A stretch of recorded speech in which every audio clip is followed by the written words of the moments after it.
Amis internautes, merci de nous suivre sur www.gms.sn. Mais bienvenue à ce nouveau numéro de votre magazine Horizon d'hiver.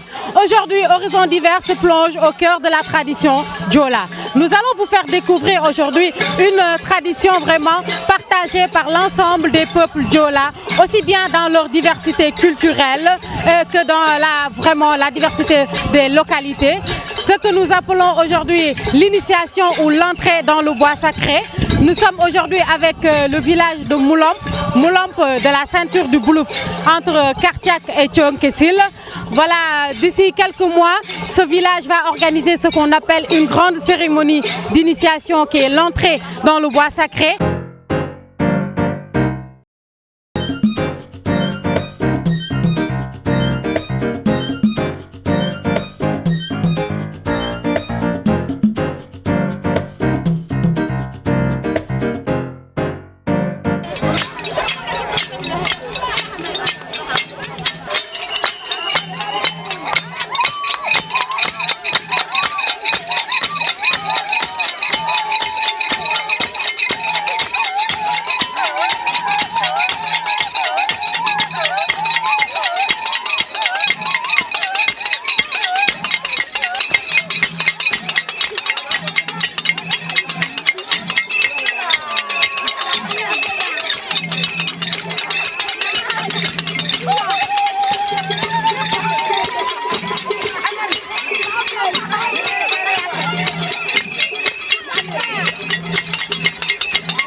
Aujourd'hui, pour découvrir vraiment cette cérémonie, nous avons rendu visite à la population de Moulamp de la ceinture du Boulouf, qui se trouve assis à Ziguinchor, qui depuis quelques mois sont en train de préparer la grande cérémonie d'initiation qui se tiendra dans quelques mois dans leur village à Moulamp. Nous allons interroger les responsables de cette manifestation. Nous allons également prendre l'avis des Ambachi, comme on les appelle ici, les nouveaux initiés. Et vraiment, nous allons faire le tour d'horizon de cette organisation qui mobilise toute une communauté autour d'un seul idéal, faire valoriser la culture et le respect des droits humains. Voilà, monsieur Babacar Koli, bonjour. Bonjour. Voilà, vous êtes un ressortissant de Moulamp de la ceinture du Boulouf. Oui. Et il y a un autre Moulamp du Kassa. Alors pourquoi ces deux Moulamp? Quel est un peu l'historique de ces deux villages? Bon, je vais tenter vraiment d'essayer de répondre à votre question. Ce que je peux dire d'abord, ils sont distincts par rapport à leur localité. Le nôtre est dans le département de Bignona, donc dans la communauté du Boulouf, et l'autre dans le département d'Oussouye. Donc voilà les deux différences. Mais il paraîtrait que nous sommes originaires de ce Moulamp d'Oussouye. C'est ainsi qu'on nous l'a dit il y a très longtemps. Mais je pense que depuis le 18e ou 17e siècle, que nous sommes déjà dans ce Moulamp où nous sommes. Voilà, c'est vrai que vous êtes là-bas depuis longtemps. Et cette cérémonie d'initiation, je le disais tantôt, c'est une cérémonie qu'on trouve dans tous les types de Diola. Dans toutes les localités où il y a les Diola, la cérémonie d'initiation existe. Maintenant, pouvez-vous nous dire un peu quelle est la quintessence même de cette cérémonie d'initiation pour vous, les habitants de Moulamp? Bon, comme vous l'avez dit, que c'est le passage, n'est-ce pas, du non-initié, n'est-ce pas, à l'initié. Voilà, c'est cette transition-là. Donc c'est une cérémonie qui est la plus, je peux dire, la plus importante de la culture Diola. Ouais. Voilà, et dans votre localité, on a cru savoir que voilà, c'est une cérémonie qui ne s'organise pas tous les ans, elle a une certaine périodicité. Dans votre village, quelle est la périodicité de cette cérémonie? Bon, la périodicité n'est pas tellement exacte, mais elle tourne quelquefois autour de la trentaine d'années. D'autant plus que celle de 80, à laquelle j'appartiens, donc depuis lors jusqu'à aujourd'hui, cette année, nous sommes à 36 ans. Celle qui l'a précédée était de 51, de 51 à 80, donc c'est 29 ans. Donc il n'y a pas une exactitude d'année. Voilà, c'est par rapport à certains repères que les sages feront, n'est-ce pas, dans les recherches, qu'ils déclareront que telle ou telle année, pas à l'avance, la même année qu'il y aura une initiation. Monsieur Coly, nous avons remarqué que les futurs initiés, comme vous les appelez, ils sont tous dans des tenues traditionnelles qu'on n'a pas l'habitude de voir tous les jours. Donc, que signifie vraiment cette tenue que tout le monde porte? Voilà, donc on les appelle communément Kambak. Et cet accoutrement qu'ils ont, c'est pour les différencier des initiés. Voilà, c'est pour les différencier uniquement des initiés. Ils ont un pagne retroussé. Et ensuite, il y a les perles et autres, et même des fibres tout autour des reins. Tout ça, c'est pour donner une certaine beauté, n'est-ce pas, aux futurs initiés. Voilà. Voilà, et la coiffure aussi fait partie de cette distinction. Oui, cette coiffure au niveau de la nuque, qui est des traits qu'on a tracés, des coiffures, n'est-ce pas? Et c'est pour marquer que ce dernier, quand tu le verras, et que celui-ci, n'est-ce pas, est non initié. Donc c'est un truc de distinction de l'initié au non initié. Voilà, chers internautes, nous allons regarder quelques pas de danse et ensuite nous allons revenir avec Monsieur Coly pour qu'il nous explique un peu comment cette danse se prépare. Est-ce que c'est une chorégraphie ou bien c'est juste volontairement chacun vient danser comme il veut? À tout à l'heure.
internautes, vous l'avez vu, vous avez vu ces pas de danse. Maintenant, Monsieur Coly, avant de revenir un peu sur vraiment le rituel de cette danse, il paraîtrait que les non-initiés n'ont pas le droit de se marier.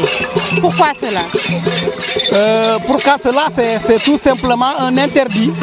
Et un interdit depuis nos ancêtres. Bon, c'est pas comment dire, valable pour tous les villages. Mais en tout cas, pour ce qui est de Moulomp, un non-initié, n'est-ce pas, n'a pas le droit de se marier. Voilà. Voilà, maintenant nous allons en revenir à cette danse. Voilà, cette danse, c'est tout un rituel. Nous l'avons vu tout à l'heure au commencement, il y a eu comme un appel qui s'est fait. Les gens se sont réunis. Donc, comment se fait cette danse? Bon, cette danse est divisée en deux parties. La première séance qu'on appelle Beït, et on fait un tour du cercle en chantant. Les initiés devant avec leur bâton et les non-initiés derrière. Mais c'est tout le monde qui chante. Celui qui peut chanter, chante. Et ensuite, après un certain temps, il y a un changement. C'est ce que nous sommes en train de vivre tout à l'heure.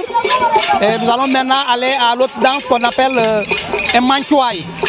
Là, les initiés vont danser d'abord, vous le verrez. Et ensuite suivront, n'est-ce pas, les non-initiés un à un, n'est-ce pas, la même danse que les initiés ont déjà faite.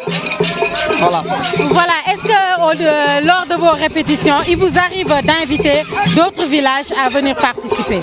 Oui, tout village du Boulouf qui connaît donc cette culture n'est pas exclu de cette danse-là. Mais nous avons particulièrement nos cousins, comment dirais-je, nos cousins voilà, à Plaisanterie qui sont là avec nous, à savoir le village de Tandou, qui sont là, Caron et Kabiling. Voilà.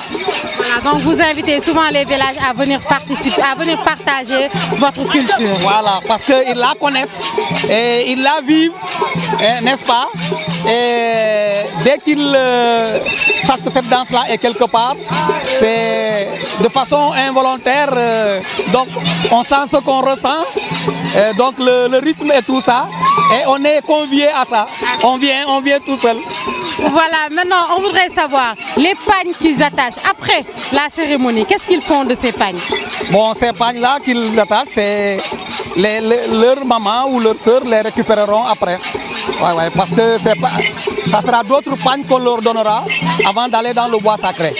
Voilà, nous savons que les Diola attachent beaucoup d'importance à cette cérémonie d'initiation, à tel point que dans les villages, les anciens reconnaissent automatiquement celui qui est déjà passé dans le bois sacré et celui qui ne l'est pas encore. Donc ce qui veut dire qu'au sortir de cette cérémonie, on attend un certain nombre de comportements vis-à-vis vraiment de la population. On attend de ces initiés un certain nombre de comportements. Quels sont ces comportements-là?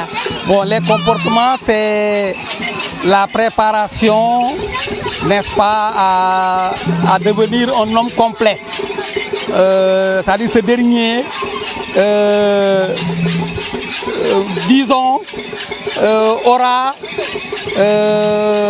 toutes les dispositions, n'est-ce pas, de citoyenneté pour vivre avec les gens. Voilà. Donc on peut assimiler ce passage dans le bois sacré à une vraie formation militaire. Oui, à une vraie formation militaire dans le sens préparation physique, les danses et autres, les rituels. Et dans un autre sens, le comportement, n'est-ce pas, que vous verrez, n'est-ce pas, ils seront des gens courtois, n'est-ce pas, disciplinés, voilà, qui pourront intégrer toute société. Merci beaucoup, Monsieur Coly. Merci. J'ai fait l'initiation si bien en 1980, donc tout simplement en ce moment-là, j'avais juste 2 ans. Donc juste mon papa a jugé nécessaire de me faire initier parce que tout simplement l'initiation ça dure 30, sinon plus que ça. Donc vous avez vu tout simplement cette année, l'initiation a duré 36 ans. Donc quand je fais plus de 36 ans plus 2 ans, ça fait déjà 38 ans. Donc en ce moment-là, je serai vieux. Donc mon papa a jugé nécessaire de me faire initier pour ne pas tout simplement que je sois un peu vieux. Donc les enseignements que j'en ai tirés sur l'initiation, c'est l'éducation d'abord. On nous enseigne comment tout simplement respecter, comment dirais-je, ton père d'abord, ta maman, ton grand frère. Et surtout, respecter tout le monde. Ouais. Donc, quant à dire tout simplement, vous avez dit que nous, chaque initiation, nous participions. Donc, notre participation, tout simplement, c'était pour tout simplement dompter des enseignements que tout simplement les nouveaux initiés vont davantage s'en bénéficier. C'est ce qui a fait que tout simplement, chaque initiation, tout simplement, nous y rendions. Que tu sois tout simplement malade ou pas, normalement tu devrais tout simplement assister. Même si tu ne peux pas tout simplement faire des esquisses de pas, donc autant tout simplement de rester derrière tout simplement les gens pour pouvoir tout simplement recueillir certaines tout simplement informations. À travers également les danses, il y a des messages que nous lancions. Surtout tout simplement la manière dont on bat tout simplement le truc. Ça vaut également le coup. Ouais, ça nécessite quelque chose. C'est une tradition qui date longtemps. Donc nous, on n'a pas vécu l'autre période passée. C'est les autres qui ont eu la chance de quand même d'assister à cette période. Donc si aujourd'hui nous sommes là, c'est pour les rendre fiers de notre tradition. Parce que dès mon enfance, on me partait en Mbati. Nous, à Moulampé, on dit Ambanja. Donc venir ici aujourd'hui pour respecter ce qui nous attend aujourd'hui, c'est une grande fierté pour moi d'abord et une grande fierté pour mes parents. Parce que mes arrière-parents, je pense depuis 1700 et quelques, ont vécu cette tradition. Pourquoi pas nous aussi, cette nouvelle génération? On doit le faire et faire encore aux autres générations qui viendront. C'est ce qui est fait, cette fierté de venir ici assister à cette fête. Bon, ça, les cornes, bon, ça c'est pour l'embellir, mais il y a une signification qu'on entend toujours de nos grands. Ils nous parlent toujours en nous disant que le ambanja, c'est un animal. Donc l'animal c'est quoi? L'animal doit être toujours guidé par la personne. L'animal, comme on dit que l'animal ne réfléchit pas, l'animal donc doit être toujours guidé par ses responsables. Même quand vous voyez, ils sont toujours accompagnés de leur bâton. C'est pour quand même nous surveiller, nous montrer le bon chemin. Donc on doit respecter. Mais c'est comme d'autres disent que Ambachebe, c'est Anjola, Ambachebe, c'est quoi? Le non-initié, c'est une vache. Donc la vache a ses cornes. Pour embellir tout cela, on est obligé de porter ses cornes et les embellir pour devenir la vache dont on nous parle. Et toujours le Ambach c'est un animal. Là, moi j'accepte Ambach c'est un animal. J'accepte parce que j'ai vécu, il y a des gens qui ont vécu cette tradition, ils l'ont fait, ils sont vivants jusqu'à présent. Pourquoi pas nous, cette nouvelle génération, de le faire pour quand même rendre grâce à nos grands-pères et nos aînés qui sont là. Moi j'ai tendance à dire à mes camarades, aux petits, aux grands, les non-initiés, ce qu'on doit faire dans cette tradition, c'est toujours le respect.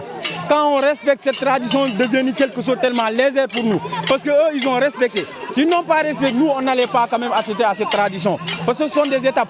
Je me rappelle, la tradition, c'était la dernière tradition, c'était en 1980. Moi qui vous parle en 1980, je n'étais pas né. Donc ce sont des gens qui avaient respecté et qui avaient respecté, ils ont respecté nos valeurs et ils ont gardé ces valeurs pour les transmettre à une nouvelle génération qui nous sommes. Donc cette nouvelle génération, c'est à nous d'être fiers et de respecter pour pouvoir quand même transmettre cette sagesse à l'autre génération qui viendra.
Depuis plusieurs années, je suis vraiment intéressée aux danses africaines.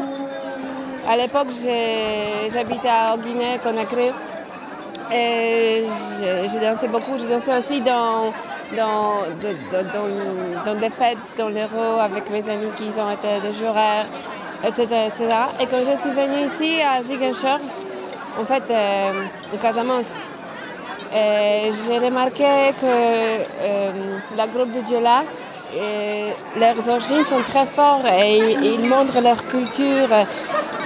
Et c'est ça ce qui a attiré mon attention en fait.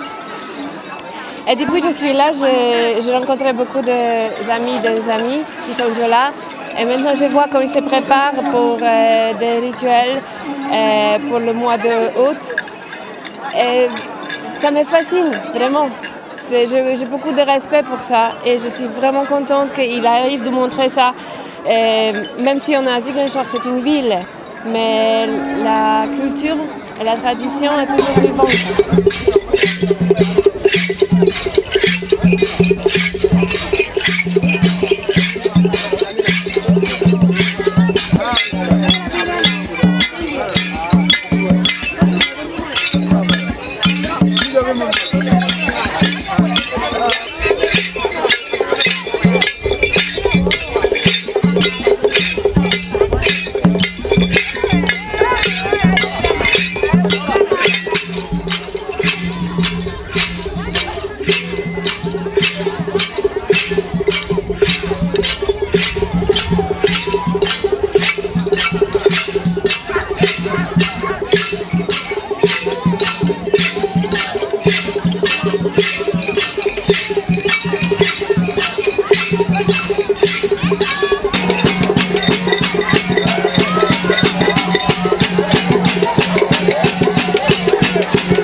Chers internautes, je vous le disais au début de cette émission, le passage dans le bois sacré est un rituel commun à tous les Diola. C'est un rituel durant lequel on apprend aux initiés le respect des aînés, le respect de la vie humaine, le respect en toutes choses. Et c'est également une toute petite partie de cette vaste et riche culture Diola. Voilà, je remercie l'ensemble de l'équipe technique qui m'a accompagné aujourd'hui pour la réalisation de cette émission. Je vous retrouve la semaine prochaine pour un autre numéro d'Horizon d'hiver sur www.gms.sn. Au revoir.